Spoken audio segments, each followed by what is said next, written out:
Hello everybody, मेरे channel का नाम है फिजिक्स बाय आशीष कपूर, जहां आपको मिलती है maximum knowledge in less interval of time. और आज के टॉपिक की बात करते हैं variation of photo current with anode potential for different frequencies. अपने पिछले लेक्चर में हमने वेरिएशन ऑफ फोटो करंट ही किया था, विद एनोड पोटेंशियल ही किया था, बट यहाँ पर आया था for different intensity of light जो थी वो डिफरेंट थी। इंटेंसिटी का मतलब होता है कितनी लाइट आप यहाँ से डाल रहे हो कैथोड के ऊपर।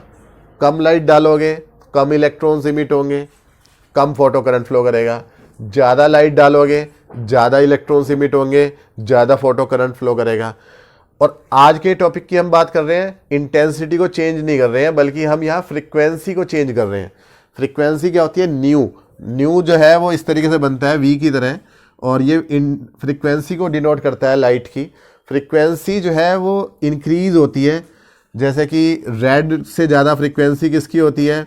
मान लिया ग्रीन की होती है, ग्रीन से ज़्यादा ब्लू की होती है, या ब्लू से ज़्यादा वॉयलेट की होती है। मैंने बीच में बहुत सारे कलर छोड़ दिए हैं। तो और वॉयलेट से भी ज़्यादा अल्ट्रा वॉयलेट की होती है, और अल्ट्रा वॉयलेट से भी ज़्यादा एक्स रेज की होती है। तो यहाँ पर हम फ्रीक्वेंसी को चेंज कर रहे हैं। कम फ्रीक्वेंसी की लाइट डालेंगे, उससे ज़्यादा की डालेंगे, उससे ज़्यादा की डालेंगे, उससे ज़्यादा की डालेंगे, और देखेंगे कि यहाँ पर जो फोटो करंट है, यहाँ जो करंट फ्लो कर रहा है इस एक्सपेरिमेंट में, उस करंट के ऊपर क्या इफेक्ट पड़ेगा। एक्सपेरिमेंट के बारे में जानने के लिए आप मेरे चैनल की प्लेलिस्ट में जाके आप देख सकते हो। हर्ट्ज एक्सपेरिमेंट, हर्ट्ज ऑब्जर्वेशंस, उसे आप देख सकते हो।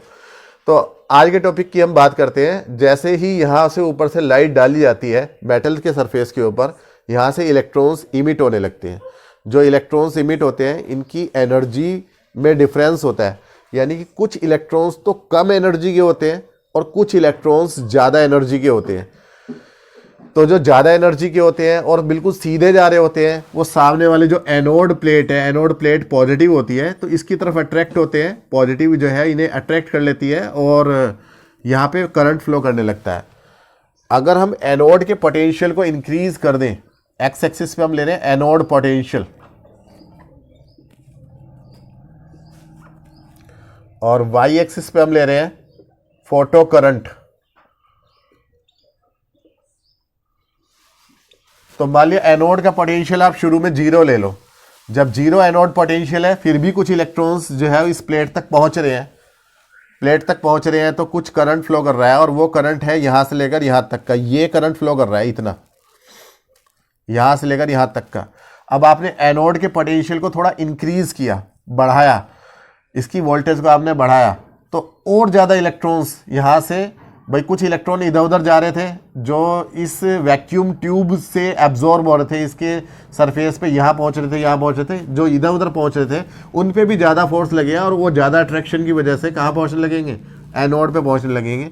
यानी कि करंट की वैल्यू थोड़ी इंक्रीज़ हो जाएगी अगर हम एनोड के पोटेंशियल को इंक्रीज़ करते हैं। तो और ज़्यादा इंक्रीज़ करें तो और ज़्यादा इंक्रीज़ होती चली जाएगी, लेकिन एक लिमिट आ जाएगी, क्योंकि आप ऊपर से फिक्स इंटेंसिटी की लाइट डाल रहे हो। यानी कि यहाँ से जो आने वाले जो फोटोन्स हैं जो इस प्लेट से टकरा रहे हैं वो फिक्स है, तो फिक्स नंबर में ही इलेक्ट्रॉन्स इमिट हो रहे हैं। और जब सारे के सारे इलेक्ट्रॉन्स यहाँ एनोड पे पहुँच जाएंगे, मान लिया एनोड की वोल्टेज इतनी ज़्यादा हाई कर दी कि सारे इलेक्ट्रॉन यहाँ पहुँच गए, तो उससे ज़्यादा अब इलेक्ट्रॉन्स नहीं पहुँच सकते। चाहे एनोड के पोटेंशियल को और ज़्यादा इंक्रीज़ कर दो, मान लिया 10 वोल्ट ऐसा है वोल्टेज है जिसमें जितने भी इलेक्ट्रॉन्स इमिट हुए थे, मान लिया 50 इलेक्ट्रॉन्स इमिट हुए थे, 50 के 50 यहाँ पहुँच गए। अब 10 की जगह आप 15 वोल्ट कर दो, चाहे 20 वोल्ट कर दो, चाहे 50 वोल्ट ही कर दो, 60 कर दो, और ज़्यादा इलेक्ट्रॉन्स यहाँ पहुँच नहीं पाएंगे, क्योंकि 50 इलेक्ट्रॉन्स ही पहुँचे थे। 50 के 50 ही मैक्सिमम वैल्यू है, सैचुरेशन वैल्यू है। तो अब और ज़्यादा करंट नहीं बढ़ पाएगा, और करंट जो है वो इस तरीके से सैचुरेशन की कंडीशन में पहुँच जाएगा, एनोड पोटेंशियल के पैरेलल आ जाएगा। तो इसे हम बोलते हैं सैचुरेशन करंट। यानी जितने भी इलेक्ट्रॉन्स इमिट हुए थे वो सारे के सारे सामने पहुंच गए, तो ये हो गया आपका सैचुरेशन करंट। अब अगर हमने इस एनोड के पोटेंशियल को नेगेटिव करना शुरू कर दिया, माइनस में करना शुरू कर दिया विद रिस्पेक्ट टू कैथोड, ये नेगेटिव पोटेंशियल है। नेगेटिव पोटेंशियल की वजह से यहाँ जो इलेक्ट्रॉन्स इमिट हुए हैं वो रिपेल होंगे, बिकॉज इलेक्ट्रॉन्स भी नेगेटिव है और पोटेंशियल भी सामने वाले का नेगेटिव है। तो रिपल्शन की वजह से कम इलेक्ट्रॉन पहुंचेंगे, यानी कि अगर हम एनोड पोटेंशियल को माइनस में लेके जाएंगे तो फोटो करंट की वैल्यू घटेगी, डिक्रीज होगी। और ज़्यादा माइनस में लेते जाएंगे तो एक वैल्यू ऐसी आएगी जिसे हम बोलेंगे स्टॉपिंग पोटेंशियल। स्टॉपिंग पोटेंशियल को वी नॉट से डिनोट करते हैं, वी के नीचे सबस्क्रिप्ट में नॉट लगा देते हैं, तो ये स्टॉपिंग पोटेंशियल है। ये हो गया आपका स्टॉपिंग पोटेंशियल। तो एक पोटेंशियल ऐसा आएगा कि जिसपे कि फोटो करंट जीरो हो जाएगा, यानी कि एक नेगेटिव वोल्टेज ऐसी आएगी कि कोई भी इलेक्ट्रॉन यहाँ नहीं पहुंचेगा और कोई करंट यहाँ पे मिली एमीटर में नहीं फ्लो करेगा, तो इसे बोलते हैं स्टॉपिंग पोटेंशियल। और ये जो स्टॉपिंग पोटेंशियल आया है ये एक फ्रीक्वेंसी पे आया है, ν1 पे। अब हम क्या कर रहे हैं, फ्रीक्वेंसी को बदल रहे हैं, फ्रीक्वेंसी को बढ़ा रहे हैं। मान लिया पहले आपने ग्रीन लाइट डाली थी, अब आप ब्लू डाल रहे हो। ब्लू लाइट डालने से फ्रीक्वेंसी जो है वो बढ़ गई है, इंटेंसिटी आपने उतनी रखी है, जितने फोटोन्स गिर रहे थे ऊपर पर सेकंड उतने ही फोटोन्स यहाँ इस प्लेट के ऊपर गिर रहे हैं, यानी कि इंटेंसिटी उतनी है बट फ्रीक्वेंसी बढ़ा दी है। फ्रीक्वेंसी बढ़ा दी है तो जो इलेक्ट्रॉन्स इमिट हो रहे हैं इनकी जो काइनेटिक एनर्जी है 12mv², और वो भी मैक्सिमम काइनेटिक एनर्जी है, क्योंकि यहाँ वेरिएशन आता है काइनेटिक एनर्जी में। कुछ इलेक्ट्रॉन्स की काइनेटिक एनर्जी ज़्यादा होती है, कुछ की कम होती है, लेकिन ज़्यादा वालों में से जो ज़्यादा वाले इलेक्ट्रॉन्स हैं, यानी कि मैक्सिमम काइनेटिक एनर्जी वाले इलेक्ट्रॉन्स हैं, उनकी काइनेटिक एनर्जी और ज़्यादा इंक्रीज हो जाएगी, क्योंकि ज़्यादा ऊपर से एनर्जी मिलेगी, ज़्यादा फ्रीक्वेंसी मिलेगी, तो ज़्यादा काइनेटिक एनर्जी होगी, और उन्हें रोकने के लिए ज़्यादा स्टॉपिंग पोटेंशियल लगाना पड़ेगा। यानी कि अगर यही ग्राफ हम खींचें ज़्यादा फ्रीक्वेंसी पे तो स्टॉपिंग पोटेंशियल की वैल्यू भी और ज़्यादा इंक्रीज हो जाएगी, माइनस में इंक्रीज हो जाएगी। स्टॉपिंग पोटेंशियल तो माइनस में होता ही है। तो ये वाला पोटेंशियल मान लिया V01 था, ये वाला पोटेंशियल कितना है, V02 है। ग्राफ की बेसिक नेचर बिल्कुल वैसी ही रहेगी, और ग्राफ जो है वो सैचुरेशन करंट उतना का उतना ही आएगा, यानी कि ये दोनों ग्राफ यहाँ पे मिल जाएंगे सैचुरेशन की कंडीशन में, बिकॉज जो है इंटेंसिटी ऑफ लाइट सेम है, तो इसलिए सैचुरेशन करंट की वैल्यू भी सेम होगी।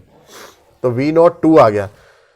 इसी तरीके से और अगर हम ग्राफ खींचें तो ये V03 आ जाएगा, तो माइनस का V03, तो माइनस के V01 जो है, V01 से बड़ा कौन है, V01 से बड़ा है V02, और V02 से बड़ा कौन है, V03। क्यों? क्योंकि ν1 से बड़ा है ν2 और ν2 से बड़ा है ν3, यानी कि जैसे जैसे हमने लाइट की फ्रीक्वेंसी बढ़ाई है, ν1 से इंक्रीज किया ν2, ν2 से इंक्रीज किया ν3, तो स्टॉपिंग पोटेंशियल बढ़ता चले जा रहा है। That means stopping potential depends on frequency. तो ये ग्राफ आ जाएगा। उम्मीद है समझ में आया होगा। मिलते हैं नेक्स्ट वीडियो में। Thank you.